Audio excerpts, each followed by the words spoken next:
Content creation பண்ணுறது. நிறைய பேர் பிஸ்னஸ் பண்ணுறாங்க. பட் அந்த பிஸ்னஸ்லேயுமே வந்து பார்த்தோம்னா, ஒரு P&L கூட இல்லாமல் பண்ணுறாங்க. ஓகே. அவங்க பிஸ்னஸ் பண்ணுறாங்களா, இல்லை செல்ஃப் எம்ப்ளாய்மெண்ட் பண்ணுறாங்களாங்கிறதே அவங்களுக்கு தெரியாது. ஓகே. ஒரு P&L அப்படின்னா ப்ராஃபிட் அண்ட் லாஸு. அந்த டேட்டா கூட இல்லாமல், அதாவது எவ்வளோ இன்வெஸ்ட்மெண்ட் பண்ணால் எவ்வளோ ப்ராஃபிட் வருது, எவ்வளோ லாஸ் வருதுங்கிறதே தெரியாமல் பண்ணுறாங்க. ஓகே. ஸோ அப்போ இப்போ ஒரு பிஸ்னஸ் பண்ணுறவங்க கிட்ட போய் நம்ம, அதாவது பெரிய பெரிய ஆளுங்கிட்ட போய் நம்ம பேசும்போது, அவங்க கேட்பாங்க ஃபர்ஸ்ட் எடுத்தோடனே P&L என்ன அப்படின்னு சொல்லி டேட்டா காட்டுங்க அப்படின்னு சொல்லி கேட்கும்போது, P&Lனா என்ன அப்படின்னு கேட்கும்போது, கேட்டோம் அப்படின்னா, அவங்களுடைய ரிப்ளை என்னவா இருக்கும்னா, நீங்க ஃபர்ஸ்ட் ஆஃப் ஆல் ஒரு பிசினஸ் பண்றீங்களா? இல்ல செல்ஃப் எம்ப்ளாய்மென்ட்டா இருக்கீங்களா? அப்படிங்கிறத பத்தி தான் டீட்டெயிலா கேட்பாங்க. ஓகே.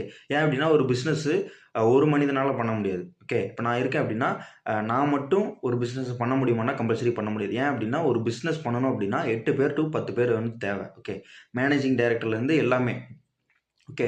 இப்ப நம்ப வந்து ஒரு பிசினஸ் பண்றோம் அப்படின்னா, நம்ம வந்து மேனேஜிங் டைரக்டரா இருக்கோம் அப்படின்னா, சேல்ஸு, மார்க்கெட்டிங்காக தனித்தனி டிபார்ட்மெண்ட் இருக்கு. ஓகே.